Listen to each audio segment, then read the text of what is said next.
I don't even have a catchy opener this week because we got way too much to talk about, so let's talk about NXT.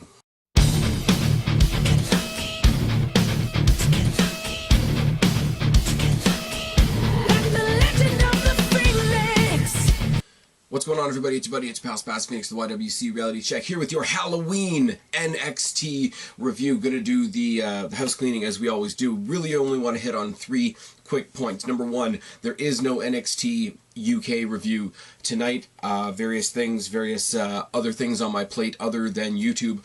Unfortunately, I will get that to you guys sometime later on. If not tomorrow, if not Friday, if not sometime over the weekend, I will get that to you. Ironically, I was kind of looking forward to this Wednesday because, you know, I have been doing Mae Young Classic, NXT UK, NXT all in one night, which is a little bit of a load considering I have a real job, unlike some people. I was looking forward to it being back down to 2 shows, and then they threw 2 episodes back-to-back of NXT UK, so that's going to be a pretty lengthy review. It's good, I'm just not going to be doing it tonight. If you go back one video, there's going to be another video that Kristen and I did, sort of off the cuff. It is a video that I did not intend to be as long as it is. It is our thoughts, mostly mine. I do a lot of ranting. Everything surrounding Crown Jewel. From the card itself to all the political and social issues happening around the pay-per-view, the Saudi Arabia situation, all that sort of thing. A bunch of opinions that probably aren't going to make me very popular, but it's probably one of the most honest videos you guys are going to get from me in the last little while. So please go check that out if you wish. The other is something I sort of hit on all the time, but I really do want to remind you guys, Survivor Series week, I will be doing the next edition of the Ask the Phoenix Q&A. Please go back to the previous Q&A. It's going to be up in the annotations up above. If you have questions, put them in the comment section of that video. They'll be on the next video. It's really, really that simple. Now, NXT, I really don't know where to start. Obviously, we started at the beginning of the show, but there's a lot of stuff going on. There's a lot of stuff where, once again, yes, we have an amazing champion. Yes, there's an amazing challenger story coming out of that as well. But it's not nearly the focus of NXT this week. We started off with a video recap of the Aleister Black story from the beginning of the investigation, and I still stand by what I said before. Doing the big investigation bit when NXT caters to the smarks, the people that read the dirt sheets, the people that know about Aleister Black's actual injury, I do still find a little insulting to the intelligence, but for what it is, they pulled it off quite well for the reveal. Last week, for Nikki Cross to be the thread that they pulled throughout the story, for Gargano's reveal last week and his heel turn. It was well done. It was something that I didn't agree with, but it was done really, really well. So I do have to give them credit where it is due. Sorry, itchy nose season. Don't mind that. After that, we get Nikki Cross in the ring. Now, this is a pretty cool thing, too, because Nikki Cross has been a permanent fixture on NXT throughout this Aleister Black story, but we haven't, it hasn't been an in-ring story. It's been, you know, going around telling everybody what she knows, how she knows, and, you know, Nikki's got a secret, the whole bit. She's returning to in-ring action this week, and I saw that on the preview on WWE.com. It's like, Nikki Cross returns to action tonight, and I'm like, okay, so they're going to have her come in, face some jobber, and then there's going to be some more storyline development. They didn't have her face a jobber. They had her face Mercedes Martinez from the Mae Young Classic. Now, that leads me to believe that maybe she's hanging around a bit. Maybe she's going to be helping NXT a little bit, which I have no problem with whatsoever. Starts out with a single leg by Martinez, a collar and elbow tie-up, an arm breaker and a key lock by Martinez, and a snapmare by Cross. Leverage armbar by Cross, suplex reversal by Martinez, front face lock by Martinez, a backpacks. I love Nikki Cross. One of the, you know, we always talk about the Nikki Cross body, which we're going to talk about in a second, but the other thing that she does particularly well with the whole crazy bit is that backpack sleeper that she does. Mercedes trips Cross off the second turnbuckle, which looks like it hurt because the landing was a bit messy. Mounted elbows by Martinez, a dragon sleeper with a trapped leg. It was a really sort of like a pretzel maneuver. You know, the dragon sleeper is a pretty common maneuver, but if you get her on the ground in the dragon sleeper, trap the leg on the other side, if you go any farther into that, it's almost a bow and arrow, which it's not a good way to spend a Wednesday night, is it?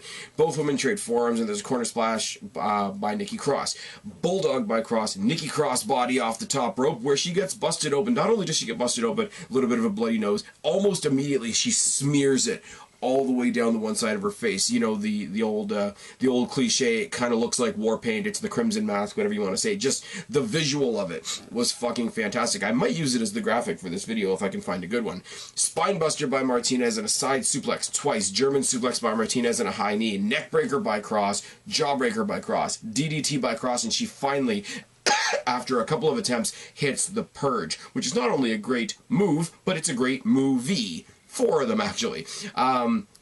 Big fan of Nikki Cross, big fan of the Purge series of movies, so seeing Nikki Cross hit the Purge after hitting the Nikki Cross body makes me a happy guy. They do this crazy stare down. They sort of like come towards each other after the match on all fours. And Nikki Cross is looking at her, staring at her, laughing. But Martinez is kind of doing the same thing. And they're not mic'd up, but you can see Nikki Cross sort of smile at her and say, you know, that was fun. We should do that again. That was really fun. Mercedes Martinez leaves, but Nikki Cross is confronted by Candice LeRae, who's not dressed in bright colors, who's not dressed in her typical happy-go-lucky ring gear, etc. She's got all this darker makeup on. She confronts Nikki Cross, yelling at Nikki Cross, talking about how she's messed up her life. Now, I get this, because Nikki Cross was the one that told the secret and whatever, but for Candice LeRae to come down and say, look, you know, this is our lives you're playing with, your husband is the one that attacked Aleister Black. I don't know. I don't know. Like, Nikki Cross can say illogical things because she's the crazy one. Candice LeRae, who, you know, is as babyface can be, coming down and saying these things, you know, putting the blame off on somebody else, isn't exactly a babyface move. So it's interesting, that dynamic. Candice confronts her, as I say, you know, stop playing with our lives. Nikki Cross laughs as she backs her way up the rampway. She almost goes off stage, but then you see her back up and Aleister Black coming across the stage with her. She exits stage left. Nikki Cross exits stage left. I'm tripping on my words. Sorry, guys. Aleister Black makes his way to the ring where Candice LeRae is still standing. You know, just sort of, again, off mic, very effective. Even the crowd, once again, does that shh, because they want to hear everything. It's like when Nikki Cross crawled across the ring a couple weeks ago to tell Aleister Black her secret. Now, they weren't going to hear that, but they definitely heard Aleister Black saying, where is he, where is he? And Candice LeRae sort of professing that he's not there, he was sent home, he's not here, what do you want from me type thing. And then we move on to the next segment. Now, this is... We have an announcement that comes later on in the night that tells us directly where this is going to go. And the one-on-one match that we're going to get at TakeOver, which was pretty self-explanatory. But here's the deal. I'm sure we're going to have a women's championship match at TakeOver. We might get another rematch between Baszler and Satan, for all I know. I haven't read the spoilers, so I really don't know. You could have a secondary women's match on this card with Candice LeRae and Nikki Cross. I would love to see that. I would love to see Candice LeRae and Johnny Gargano versus Aleister Black and Nikki Cross in a mixed tag match. Now, I know we've done a lot of that recently, especially on the main roster, especially with the Mixed Match Challenge. But this combination of people, I'll tell you something. Andrade Cien Almas and Zelina Vega versus Johnny Gargano and Candice LeRae was the highlight of the last NXT house show that I was at. So mixed tag matches, yes, they can be lame, but when they're done properly, they are great. Johnny Gargano and Candice LeRae versus Nikki Cross and Aleister Black could be fucking insane. Now, we're not going to get that at TakeOver because of the announcement we get later on, but we could get that at some point. And if we do get that at some point, I would love to see that at some point. But moving on from that to another unfinished story, the Street Profits taking on the Mighty. The Mighty still have the little black Solo cup with all the chains in it and whatnot. And I said this a couple weeks ago. I really do like this because you've got this very, very simple wrestling trope where, you know, I don't like them, they stole my stuff. Most commonly, if you're fighting a champion, you steal his belt, you leave the arena, whatever. I do like the fact that they did this, they stole the cup, they stole the chains, but then you had the Street Profits come on and say what that jewelry, what that gold means to them, how it was a symbol of you know, them starting from nothing and becoming what they are now, being successful enough to get jewelry like this, to get finer, nicer things like this. It put a little more meaning on it than a typical wrestling cliche, and I really do appreciate that a lot. I was mixed on both of these teams. I thought the Street Profits were a bit corny when they first came into NXT. You guys know this. I was not very high on TM61. In fact, I called them TM Nobody Gives a Fuck. Both teams have stepped up their game, and both teams are in a sort of a sub-feud. They're not fighting for the championships at the moment, but they are in a sub-feud, a mid-card feud within their division that I've grown to really like. Now, Dawkins and Thorne start the match after they do a whole bunch of like putting their stuff in the center of the ring and then faking them out, which is nice. Dawkins and Thorne start the match. Dawkins works the midsection, boot by Thorne, shoulder tackles by Dawson, snake eyes by Thorne on the second turnbuckle, which is... Snake eyes on the second turnbuckle always looks a bit weirder to me because it looks like they could have hit the first turnbuckle and didn't, which makes it look a little messier. And once again, messy moves in wrestling matches don't always hurt. They make it look more real. In a real fight, not everything is pristine. Not everything lands the way it's supposed to. So if you got something like the second rope snake eyes, it does make the match better. It does make the match seem a little more real. Yes, it's still kayfabe. Yes, it's still within the confines of a wrestling match. But it does add an element that a perfect, crystal clear, poetic match doesn't have. Hope you guys get what I mean by that, because I'm not going to ramble on about it any farther. Chops by Miller, pancake by Dawkins, chops by Ford, and drop kicks for everybody. The Profits, I can't read my writing because it's fucking terrible. The Profits toss the Mighty out, and then they hit a suicide senton by Ford. Spinebuster by Miller. Miller and Ford trade punches in the middle of the ring. Sliding clothesline by Thorne, chops to the back, and boots to the face. Falcon Arrow by Thorne, and neck vice turns into a crossface. Back elbow by Ford, back elbow, and a boot by Thorne. Double clothesline by Dawkins, Hangman, and a Bulldog. One punch knockdown by Dawkins, and a corner splash. Now, the Mighty hit a Tower of Doom out of the corner. Now, what they did was one of them, don't remember which one is which, because if I can't see the tattoo, they kind of look alike. But one of them sit-out powerbombed the other one, who was suplexing one of the Street Profits off of the top rope. For a Tower of Doom suplex, it had a lot of snap to it. And this, of all things, didn't look sloppy. So my hat's off to them for that as well. But a quick Hangman by Ford out of nowhere and an insane frog splash gets the win for the Street Profits. The Street Profits take their cup back, they take their jewelry back, they celebrate in the crowd. The crowd fucking love these guys. Not as much as Nikki Cross, who was over as fuck in the first segment, which I forgot to mention. But the crowd love these guys.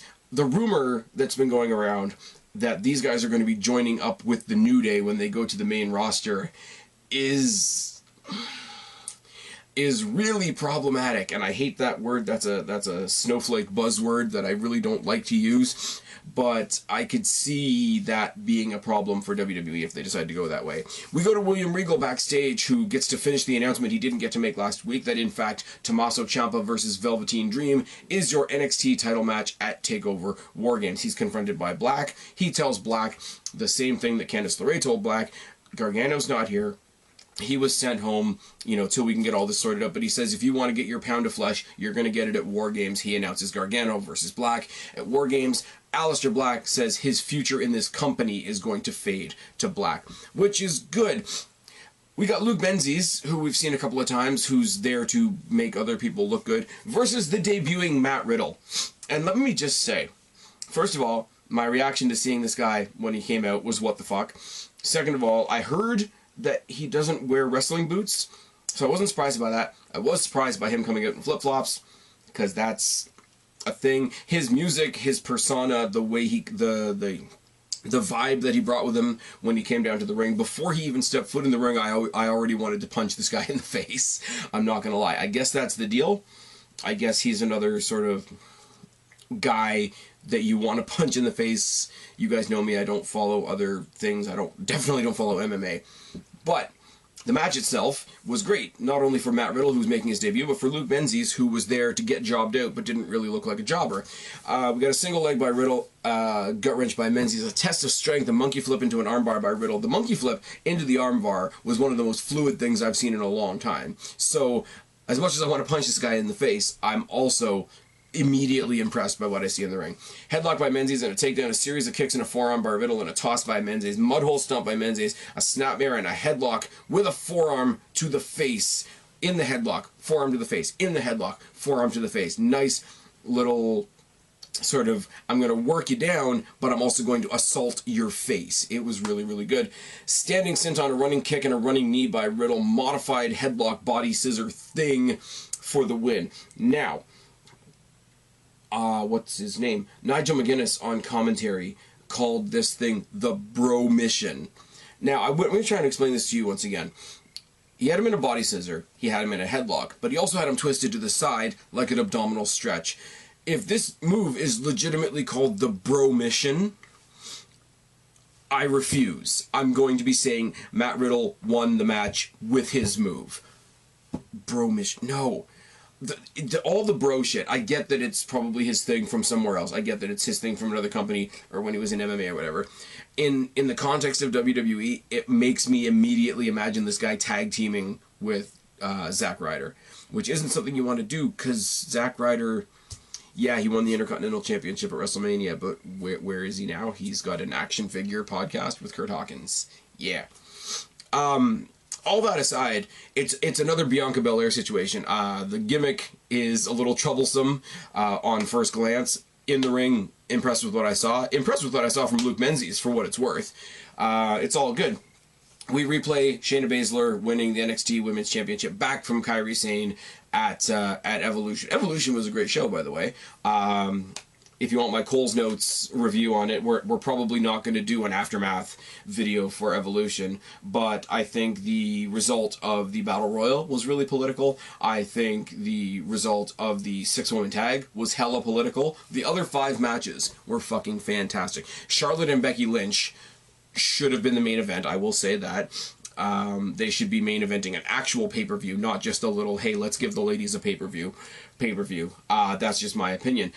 We know that Becky Lynch is facing Ronda Rousey at Survivor Series. I would have no problem at all with that main eventing the show. Now, regardless of what else we get, we're going to get Rollins versus Nakamura. We're going to get a couple of other things, most of which will be settled this Friday at Crown Jewel. If you want my opinion on Crown Jewel, go back one video, check out my opinions on Crown Jewel.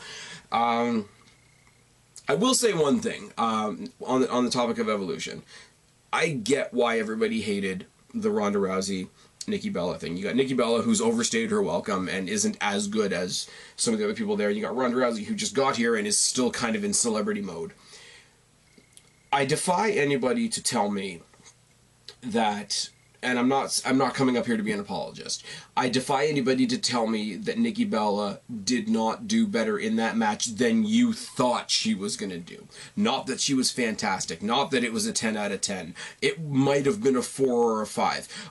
But I defy any of you to tell me that Nikki Bella did not do better in that match than you thought she was going to. Was it as good as Sane versus Baszler? No. Was it as good as Shirai versus Storm? No. Was it good as Charlotte versus Becky? Hell no. But it was better than any of you, including me, predicted. So that's all I can really ask for. And the other ones were just...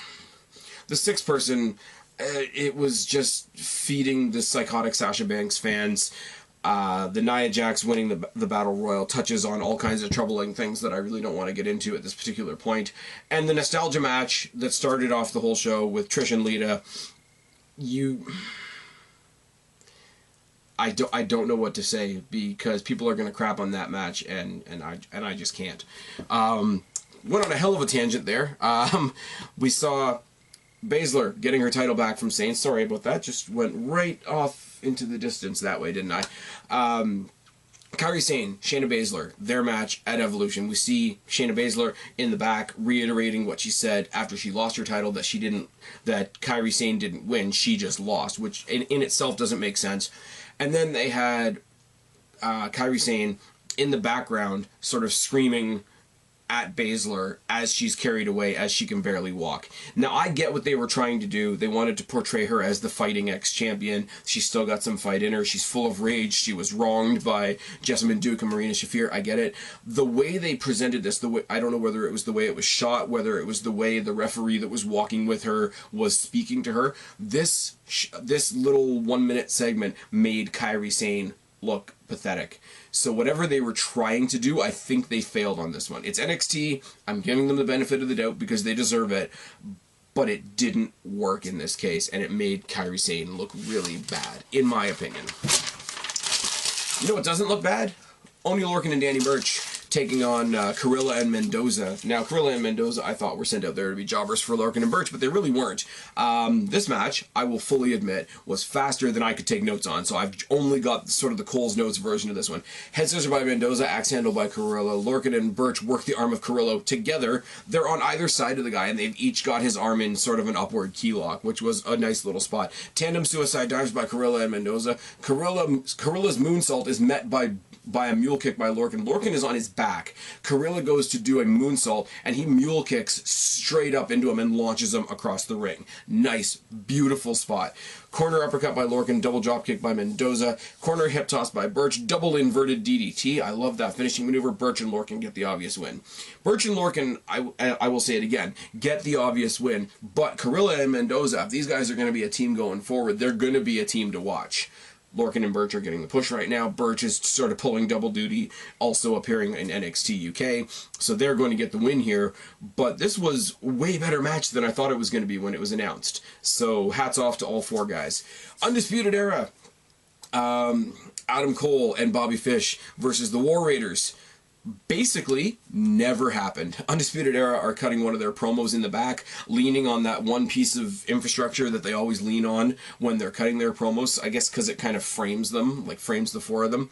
I don't know what they said in the promo. I didn't write it down. It's ultimately incidental because they are jumped in the back by the War Raiders. They brawl throughout the building, they brawl throughout the hallways, through the equipment. They eventually brawl to the outside until the 4-on-2 advantage catches up with the War Raiders, and Undisputed Era end up kicking the crap out of them, throwing them over tables, hitting them with whatever they can find, outdoor chairs, etc. So, in comes Ricochet, and this team of three get the upper hand on the team of four, which doesn't really make much sense, but whatever. They make their way back inside, they make their way to ringside, they make their way into the ring, and the 4-on-3 advantage catches up, and Undisputed Era get the upper hand once again, until the 8th and final person in this brawl is Pete Dunne. He comes in, he joins in, and they're all kicking the shit out of each other. War Raiders, Ricochet, and Pete Dunne get all four members of the Undisputed Era out of the ring, and they sort of hold the high ground. William Regal comes out, says this isn't how basically this is the same way they announced the last WarGames match, but basically this is not how this is going to go down. If the 8 of you are so intent on destroying each other, you're going to do it in WarGames. So this year's NXT WarGames match is going to be all four members of the Undisputed Era versus Pete Dunne, Ricochet, and the War Raiders. You knew the War Raiders were going to get into WarGames somehow. This is fucking fantastic. Initially, we thought that it was going to be Undisputed Era versus British Strong Style versus Ricochet and the War Raiders. But seeing as Bobby Fish is back and Undisputed Era is at full 4 strength, this does make a lot more sense. Because you're not going to have 3 teams of 4. You're not going to add an extra guy to the to British Strong Style and an extra guy to War Raiders and Ricochet. You have a 4-on-4. It's going to be nice. Now, you combine that with Gargano versus Black. You combine that with Ciampa versus Dream for the NXT Championship. You combine that with probably Sane versus Baszler again, potentially Nikki Cross versus Candice LeRae, and anything else we're going to get out of this. Bianca Belair, I'm sure, is kicking around somewhere. You could have the Mighty versus the Street Profits continue. I wouldn't mind that either. Tell me that this WarGames is not going to fucking kick ass.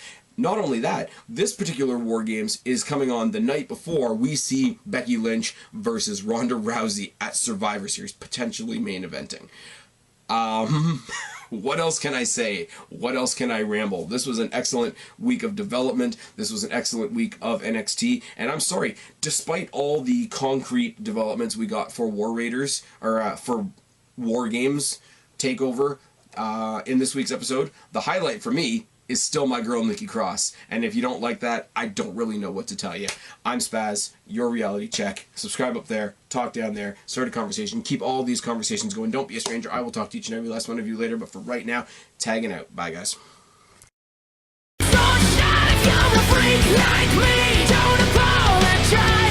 can hold you down. You were born to rise. It's time.